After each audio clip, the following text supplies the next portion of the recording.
Bonjour à tous, bienvenue à Gajoubert. Bah Odin, qu'est-ce que tu fais là? Oh bah je fais ma vidéo. Écoute, tu feras ta vidéo quand tu réussiras une norme alpha. Ah non, mais alpha, je fais 100. Ouais, mais 100, c'est pas 105. Donc quand tu feras 105, tu feras des vidéos. Tu peux descendre de là, mon fils.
Bonjour à tous, bienvenue à Gajoubert. Aujourd'hui, on se retrouve pour parler du Glock 44, le petit dernier de chez Glock. Alors pour resituer l'action, c'est le 10 décembre 2019, après un gros battage médiatique, que Glock a annoncé la sortie de son nouveau produit. Oui, alors quand je dis gros battage médiatique, je pèse mes mots. Je sais pas si vous vous rappelez la campagne qu'il y a eu avant, Glock annonçait une véritable révolution. C'est dans un post de Larry Vickers que j'ai forgé ma conviction que cette nouveauté chez Glock allait pouvoir être un pistolet en 22. Toujours est-il que le 10 décembre 2019, on a été fixé, c'était bel et bien un pistolet en calibre 22, le Glock 44. Donc on a entendu pas mal de choses du genre ouais c'est n'importe quoi, un Glock en 22, il y a déjà plein de kits de conversion qui existent, ils auraient dû faire un autre calibre. Alors oui effectivement il existe des kits de conversion qui permettaient de transformer un Glock 17 en 22, mais Glock ils s'en foutent totalement parce que c'est pas un système à eux, c'est pas quelque chose qu'ils ont développé et ils sont pas là pour faire du caritatif. Donc je pense vraiment que ce 22 manquait vraiment à leur gamme. Toujours est-il que pour dévoiler leur nouveauté, ils avaient choisi le Shoot Show 2020 à Las Vegas. Et ça tombait plutôt bien parce que je devais y aller.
Bien avouer que les premiers tests de l'arme ont donné des avis partagés. En effet, à sa sortie, l'arme s'est quand même bien fait poutrer par pas mal de vidéos US qui ont mis en avant certains défauts. Mais on va y revenir plus tard. Et avant de lister tous ces défauts et de les voir un par un, voyons à quoi ressemble notre arme. Alors pour ce qui est des dimensions extérieures, il reprend tout simplement les dimensions du Glock 19. Le Glock 44 est donc un pistolet semi-automatique chambré en 22. Il va reprendre toutes les caractéristiques de la génération 5, dont le fonctionnement Safe Action, la mise à feu par percuteur lancé, l'absence de chien externe et bien entendu la carcasse polymère, mais là aussi on va y revenir. Pour le canon, on est toujours sur un canon GMB pour Glock's Marksman Barrel, un arrêtoir de culasse ambidextre et pour ce qui est du bouton de chargeur, Glock a pensé au gaucher, toutes les marques ne le font pas et vous pouvez l'inverser. Pour les organes de visée, la hausse est réglable en hauteur et en dérive. Bref, un Glock pur jus. Pour ce Glock, le vrai apport technologique se situe sur la culasse. C'est un nouveau matériau qu'ils ont développé, un matériau hybride, mi-acier et mi-polymère. Donc ce matériau va apporter un bon compromis entre la légèreté et la robustesse à cette culasse. Le chargeur lui a une capacité de 10 coups, mais ça aussi, on va en reparler plus tard. Alors comme je le disais en début de vidéo, il y a beaucoup de vidéos US qui ont poutré le Glock à sa sortie. Alors ceci dit, même si leurs analyses peuvent être justes, elles n'ont pas forcément les mêmes conséquences pour nous Européens. Je veux dire qu'on ne doit pas forcément avoir la même grille de lecture que va pouvoir avoir un tireur américain. Tout simplement parce que chez nous, les munitions et les armes, c'est pas le même prix. Revenons aux critiques, ou tout du moins aux reproches qui ont pu être faits à ce Glock. Alors, il y a eu les problèmes de cyclage et le fait qu'il n'acceptait pas tous les types de munitions. la précision et le prix. Et donc justement, si on veut parler de ce prix, pour moi, un des intérêts de ce Glock, ça va être de pouvoir s'entraîner et driller à moindre coût. Alors c'est clair que vu le choix et les prix qui sont pratiqués aux US, ce Glock en 22 peut paraître cher. Non d'ailleurs, il est cher pour un Américain. Surtout si on va pas pouvoir tirer tous les types de 22, et je parle plus précisément des 22 vraiment entrée de gamme à faible puissance. Pourquoi pour eux c'est plus problématique? Parce que finalement, le delta du prix entre une bonne 22 et le 9 mm, il est pas énorme. Donc l'intérêt de racheter un autre pistolet pour driller moins cher, eh ben, il n'est pas vraiment flagrant. Alors qu'en France, c'est pas la même musique. Moi, j'ai passé un après-midi à m'entraîner, à dégainer, tirer en tir en cible. J'ai tiré 300 cartouches de MagTech, ça m'est revenu à 20 €, 21 €. J'aurais dû le faire avec du 9 mm, c'était pas la même musique. Chez nous, sous nos latitudes, les différences de prix entre le 9 et les 22 qu'on peut trouver, qui vont être acceptés par le pistolet, est assez grande pour justifier l'achat d'un nouveau pistolet. Alors oui, avec la MagTech, j'ai eu quelques malfonctions. Un nombre acceptable au vu du prix que m'ont coûté les munitions et de leur qualité. Mais ça va me permettre d'enchaîner sur ces malfonctions.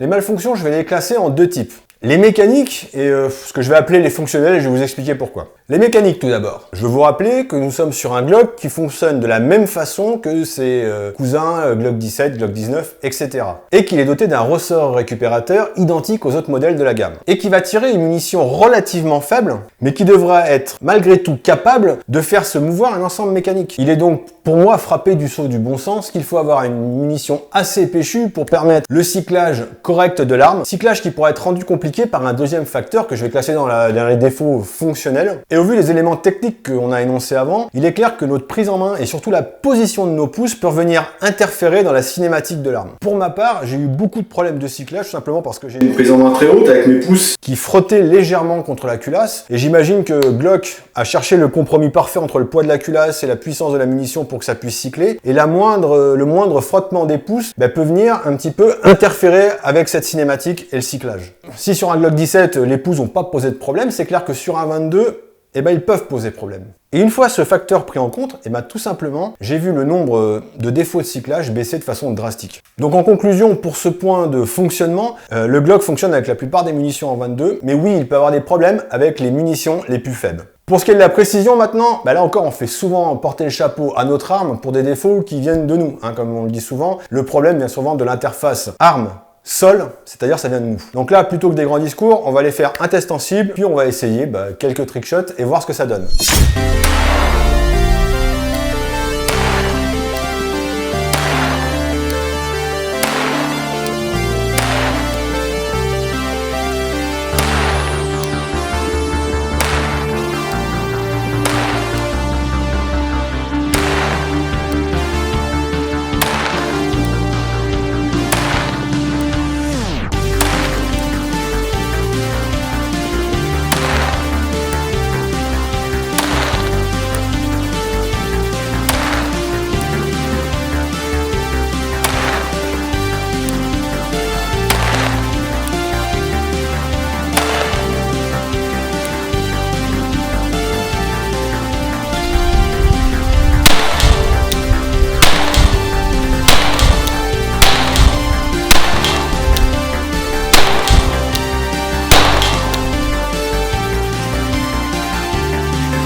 Donc on vient de voir que pour moi la précision elle est largement suffisante pour pratiquer notre activité et je pense qu'il n'y a aucune discussion possible là-dessus.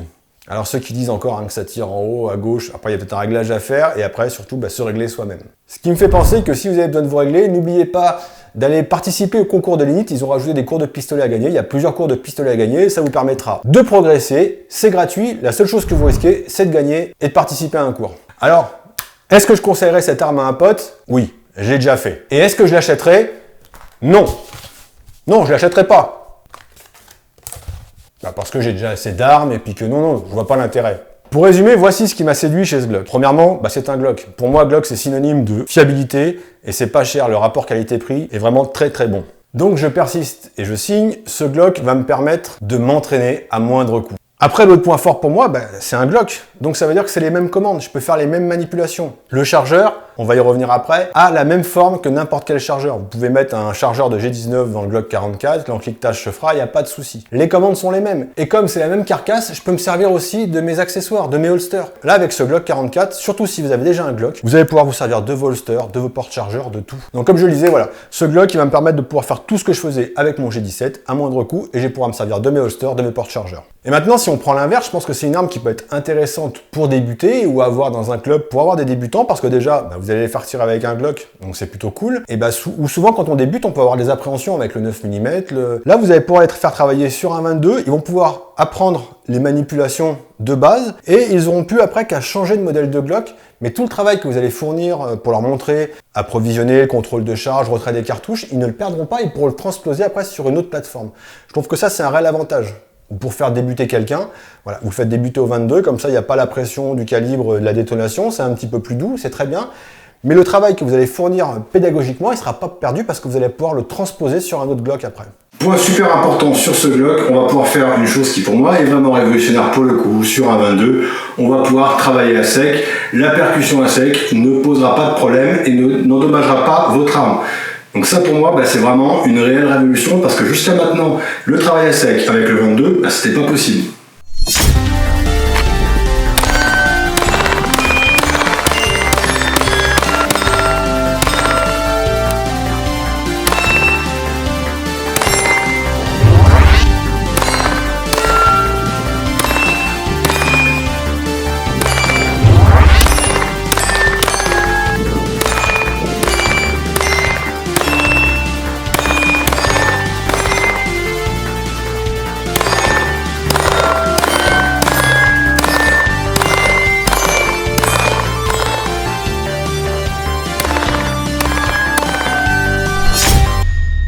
Donc là, vous allez me dire, au vu de ce que je raconte, ce Glock, il est parfait, il n'a pas de défaut et... Ah si, il a un gros défaut. Il a un truc qui est juste inadmissible. Je peux pas me résigner à vous en parler, dire du mal de Glock, ça me coûte, Attendez 2 secondes.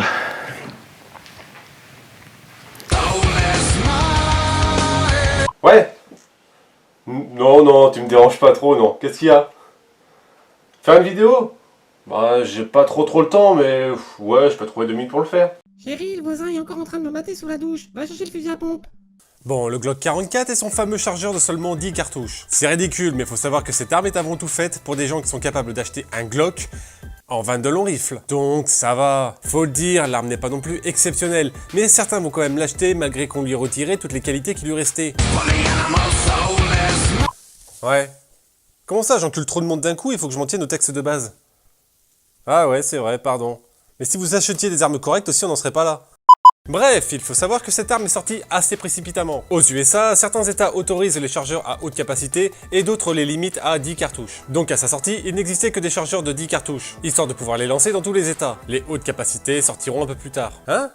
Comment ça a été fait pour que les gens se ruent dessus, pour qu'on puisse ensuite leur dire que les chargeurs de 15 cartouches sont sortis, et qu'ils vont devoir acheter un nouveau stock de chargeurs s'ils veulent avoir une arme un peu meilleure. Mais non, bande de complotistes, ils sont pas comme ça, c'est des gentils. Allez. Alors si en plus il y a que 10 cartouches, c'est quoi l'intérêt? Du moins aucun autre intérêt que de sortir les hautes capacités en retard pour en vendre 2 fois plus. Ah ouais, c'est archi injuste. Glock, ça fait un bon moment qu'ils sont décevants. Entre sortir des modèles OSEF bien trop chers. Si on n'a pas le dernier cri, on est la risée de tout le monde. Mais là j'avoue qu'un pistolet de la taille d'un Glock 19 en 22 long rifle, et avec des chargeurs de 10 cartouches seulement, même moi je l'avais pas vu venir. Ah, je vous avais dit que c'était un spécialiste pour gueuler. Non, ouais, un chargeur de 10 coups, c'est juste inadmissible. Il y a un chargeur de 15 coups qui va sortir. Comme l'a dit mon camarade, je pense qu'ils l'ont sorti un petit peu à la hâte. Je sais qu'il y avait des problèmes sur le chargeur à plus de coups. Mais bordel, Keltec a réussi à faire un chargeur de 50 coups, même si c'est pas autorisé chez nous. Ils auraient pu pousser au moins jusqu'à 15 ou 17 coups. Voilà, si vous étiez indécis sur ce Glock 44, j'espère que cette petite vidéo vous a aidé. N'hésitez pas à vous abonner. Vous pouvez me retrouver sur Facebook et Instagram. Je vous mets les liens dans la description. Venez me suivre, c'est gratuit et ça me fait plaisir. J'espère que cette vidéo vous a plu, je vous dis à bientôt. Je remercie mon intervenant pour cette petite mise au point. Je vous dis à bientôt et surtout n'oubliez pas, restez sûr, habile et adroit.